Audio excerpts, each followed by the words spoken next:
Olá, irmãos, sejam bem-vindos à Escola Bíblica da Primeira Igreja Batista de Irajá. Aqui nós estudamos a boa palavra de Deus.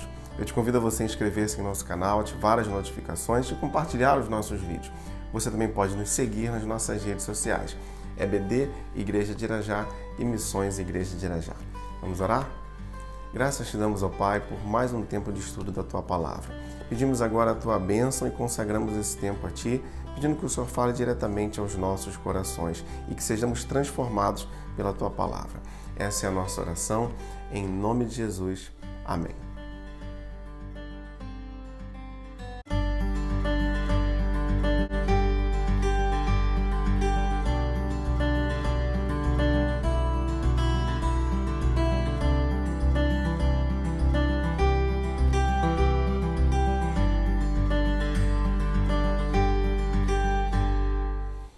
E nós seguimos estudando os ensinos de Jesus no Evangelho de Marcos. Utilizamos para isso a revista Compromisso, da editora Convicção. O título da lição de hoje, o Sermão Profético.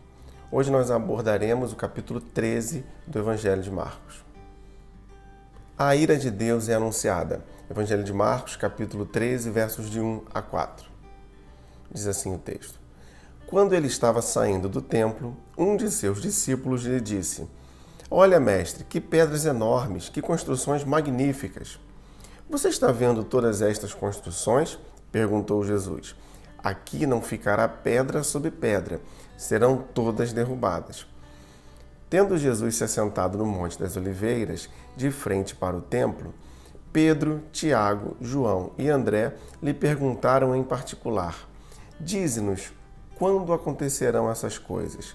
E qual será o sinal de que tudo isso está prestes a se cumprir? Bom, para o judeu, o templo era o símbolo da estabilidade e da presença de Deus no meio do povo. Porém, a realidade estava muito longe desse significado, pois a prática religiosa daquele povo estava corrompida. Quando o discípulo destaca a imponência do templo, a resposta de Jesus ela surpreende a todos, pois aquele local, como eu disse, que simbolizava a presença de Deus, ele seria destruído. Historicamente, o templo e a cidade de Jerusalém foram deixados em ruínas no ano 70 depois de Cristo, pelo general romano Tito. O Senhor ele estava fazendo justiça ante o distanciamento voluntário de Israel do seu Deus. Mas há um outro importante significado nas palavras de Jesus quanto à destruição do templo. Por mais importante que fosse aquele edifício, ele não encerrava em si a presença de Deus. Então, a forma de adoração que antes estava vinculada ao local, que era o templo, ela seria ressignificada com a morte e ressurreição de Jesus. A partir de então, a presença de Deus ela não vai estar mais vinculada a apenas um local, mas o próprio Jesus se apresenta como o caminho, o novo e vivo caminho para se achegar ao Senhor. Hebreus capítulo 10, versos 19 e 20. Portanto, irmãos, temos plena confiança para entrar no Santo dos Santos, pelo sangue de Jesus, por um novo e vivo caminho, que ele abriu por meio do véu, isto é, do seu corpo. Precauções sobre as últimas coisas. Marcos 13, de 5 a 13. A respeito das últimas coisas, Jesus ele faz alguns alertas. Primeiro, estar atento. O verso 5. Jesus lhes disse: Cuidado que ninguém os engane. A ideia aqui é ter percepção do que está acontecendo, para que os sinais eles sejam percebidos e não sejamos pegos distraídos. Segundo, seja perito. Como assim? O verso 6. Muitos virão em meu nome dizendo: Eu sou, e enganarão a muitos. É preciso ser um conhecedor de Jesus. Isso para não sermos enganados por falsos mestres que virão dizendo ser o Cristo. Assim como quem trabalha num banco é treinado com notas verdadeiras para no seu dia a dia poder reconhecer a nota que é falsa, nós devemos estar ligados a Jesus intimamente para sabermos reconhecer o que não for verdadeiro, ainda que seja similar, até mesmo em obras. Terceiro, não se perturbe com os rumores de guerra. Verso 7. Quando ouvirem falar de guerras e rumores de guerras, não tenham medo. É necessário que tais coisas aconteçam, mas ainda não é o fim. Irmãos, muitas são as situações de guerra que nós temos ouvido falar. Hoje mesmo há muitos conflitos armados ao redor do mundo nesse momento, mas não apenas os conflitos armados, conflitos por ideologias políticas, questões teológicas, enfim, muito se briga por questões simples, por questões bobas, e o homem sempre acaba sofrendo no final dessa história. Mas ainda não é o fim. Isso são sinais que apontam para a volta de Cristo. Quarto, catástrofes naturais. Verso 8. Nação se levantará contra nação e reino contra reino. Haverá terremotos em vários lugares e também fomes.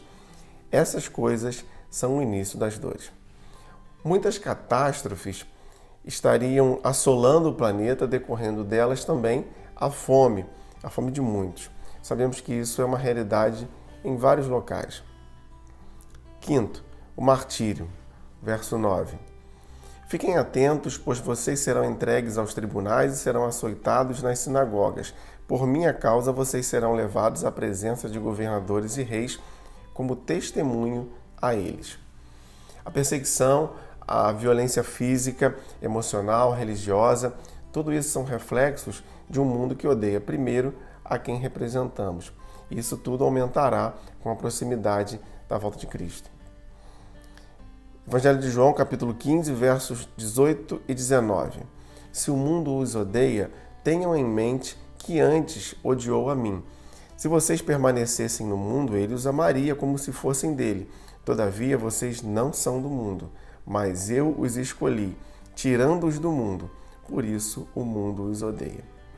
Sexto, a graça de Deus. Verso 10. E é necessário que antes o Evangelho seja pregado a todas as nações.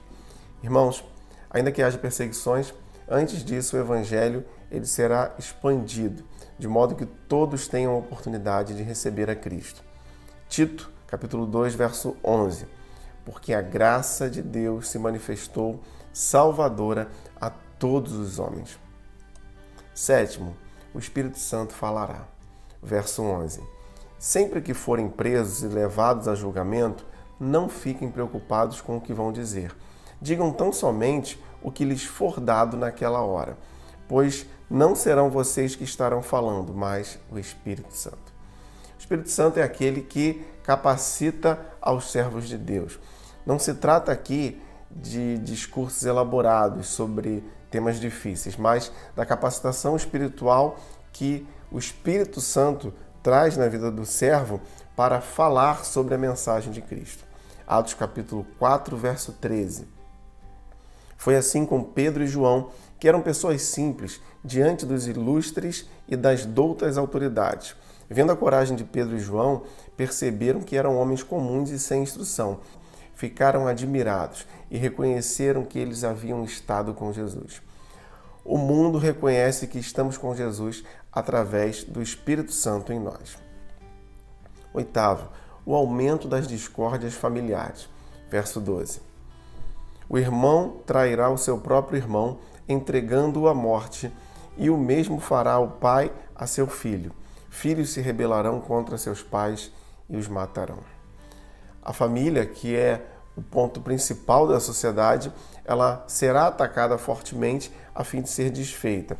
Esse ataque ele pode ser tanto por discórdias internas como por interferências externas. Estejamos, pois, atentos, então, porque esse é um sinal, e busquemos sempre a manutenção dos relacionamentos familiares. Nono, a perseverança do salvo. Verso 13. Todos odiarão vocês por minha causa, mas aquele que perseverar até o fim será salvo. Todos esses sinais afligirão até mesmo os salvos, mas há aqui uma ação de Deus na vida de quem nasceu de novo, que capacita o salvo a perseverar. Perseveramos porque somos salvos e não somos salvos porque perseveramos. A salvação já tem os seus efeitos imediatos na vida do crente e a perseverança é um deles.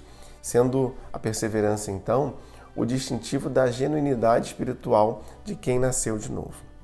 Romanos 8, verso 1. Portanto, agora já não há condenação para os que estão em Cristo Jesus. E o verso 39, a parte B, nada será capaz de nos separar do amor de Deus que está em Cristo Jesus, nosso Senhor. O alerta continua. Evangelho de Marcos, capítulo 13, versos de 14 a 23. Leio o verso 14. Quando vocês virem o sacrilégio terrível no lugar onde não deve estar, quem lê entenda. Então, os que estiverem na Judéia fujam para os montes. Ainda alertando sobre o que haveria de acontecer, Jesus aqui ele está fazendo uma referência à profanação do templo pelos romanos, como nós já dissemos, que ocorreria no ano 70 depois de Cristo. Mas aqui também há um apontamento para as últimas coisas. Verso 19. Porque aqueles serão dias de tribulação como nunca houve desde que Deus criou o mundo até agora, nem jamais haverá. Nesse trecho aqui, a expressão usada para aqueles dias, ela é uma clara referência ao fim dos tempos. Esses dias serão dias tão terríveis de serem suportados que Deus os abreviará. O verso 20. Se o Senhor não tivesse abreviado tais dias, ninguém sobreviveria. Mas, por causa dos eleitos, por Ele escolhidos, Ele os abreviou. É nesse contexto de calamidade que os falsos messias surgirão. Versos 22 e 23. Pois aparecerão falsos cristos e falsos profetas que realizarão sinais e maravilhas para, se possível, enganar os eleitos. Por isso, fiquem atentos, avisei-os de tudo antecipadamente. Perceba que mesmo os falsos mestres, eles realizarão sinais e maravilhas. Sim, eles terão algum poder, mas usado exclusivamente para o engano. Irmãos, para nós é muito importante o alerta de Jesus. Fiquem atentos, avisei-os de tudo antecipadamente. Quando ele vier, Evangelho de Marcos, capítulo 13, versos de 24 a 27. Diz assim o texto. Mas naqueles dias, após aquela tribulação, o sol escurecerá e a lua não dará a sua luz. As estrelas cairão do céu e os poderes celestes serão abalados. Então se verá o Filho do Homem vindo nas nuvens com grande poder e glória. E ele enviará os seus anjos e reunirá os seus eleitos dos quatro ventos, dos confins da terra até os confins do céu. Irmãos, aqui nós devemos ter em mente que os elementos usados para construir essa narrativa, eles não são necessariamente literais. Jesus aqui está utilizando uma linguagem que era conhecida por aqueles ouvintes, como uma forma de comunicar com eles. Mas esses acontecimentos descritos, eles estão aqui evidenciando o triunfo e a glória de Jesus. E também tratam das alterações celestiais que precederão imediatamente a sua segunda vinda. O Messias sofredor agora ele retorna em glória para buscar os que foram adquiridos pelo preço do seu sangue. Esse será um ato público e notório. O seu povo será reunido para viver com Cristo eternamente e em glória. Primeira carta de Paulo aos Tessalonicenses, capítulo 4, versos de 16 a 18. Pois, dada a ordem, com a voz do arcanjo e ressoar da trombeta de Deus, o próprio Senhor descerá do céu, e os mortos em Cristo ressuscitarão primeiro. Depois disso, os que estivermos vivos seremos arrebatados juntamente com eles nas nuvens, para o encontro com o Senhor nos ares, e assim estaremos com o Senhor para sempre. Consolem-se uns aos outros com essas palavras. Referências sobre o fim. Marcos 13, versos de 28 a 32. Aprendam a lição da figueira. Quando seus ramos se renovam e suas folhas começam a brotar, vocês sabem que o verão está próximo. Assim também, quando virem estas coisas acontecendo, saibam que ele está próximo às portas. Eu lhes asseguro que não passará esta geração até que todas essas coisas aconteçam. O céu e a terra passarão, mas as minhas palavras jamais passarão. Quanto ao dia e à hora, ninguém sabe, nem os anjos no céu, nem o Filho, senão o Pai. Os acontecimentos que Jesus havia citado aqui como prenúncio das últimas coisas, assim como a renovação das folhas da figueira, são o anúncio da mudança da estação, a chegada de um novo tempo, o verão. Lembrando que esse texto carrega em si um duplo apontamento, se referindo tanto à queda de Jerusalém, como nós já dissemos, e também quanto aos últimos dias. Aquela geração ela não passaria sem testemunhar a destruição de Jerusalém, que é um tipo de acontecimento ligado à volta de Cristo. Nós devemos então perceber que a assunção de Jesus aos céus é o início dos últimos dias. A contagem regressiva da segunda vinda, ela foi iniciada. Nós já estamos vivendo os últimos dias, mas a questão é que ninguém sabe o dia e a hora da volta de Cristo. Quando o texto diz que nem o Filho sabe o dia e a hora, somente o Pai, nós devemos lembrar o seguinte: Jesus é Deus, portanto ele sabe de todas as coisas. Mas o significado do texto é que não compete ao Filho saber. É o que chamamos na teologia de economia da Trindade. Cada pessoa da Trindade tem uma função, uma atribuição. Então, essa não era uma competência de Cristo naquele momento. Irmãos, em breve Jesus voltará. Nós já estamos vivendo os últimos dias. E ainda que ninguém saiba o dia e a hora da sua volta, nós devemos permanecer vigilantes e comprometidos. E assim nós entramos no último ponto dessa lição. Versos de 33 a 37. Fiquem atentos, vigiem. Vocês não sabem quando virá esse tempo. É como o homem que sai de viagem. Ele deixa sua casa, encarrega de tarefas cada um dos seus servos e ordena ao porteiro que vigie.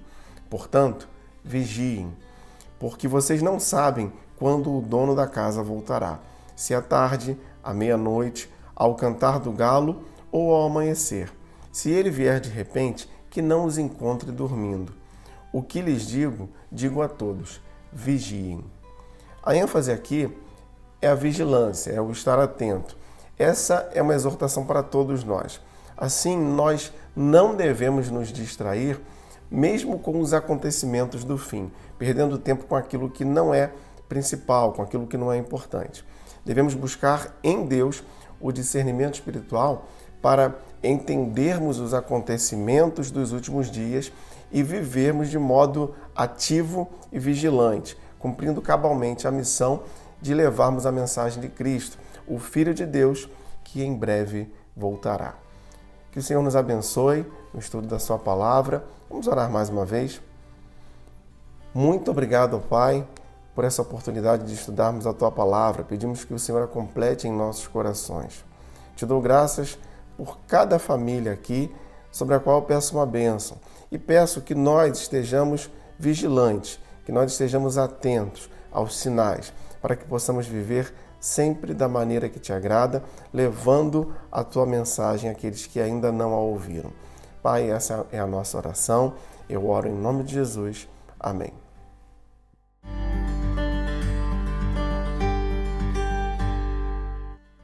E se você tem alguma dúvida ou comentário sobre nossa lição, você pode nos enviar através do nosso e-mail ou das nossas redes sociais. Não se esqueça de inscrever-se em nosso canal, ativar as notificações e compartilhar os nossos vídeos. Você também pode nos seguir nas nossas redes sociais, EBD Igreja de Irajá e Missões Igreja de Irajá. Muito obrigado por você que está conosco aqui na Escola Bíblica da Primeira Igreja Batista de Irajá. E lembre-se, leia, estude, entenda a Bíblia.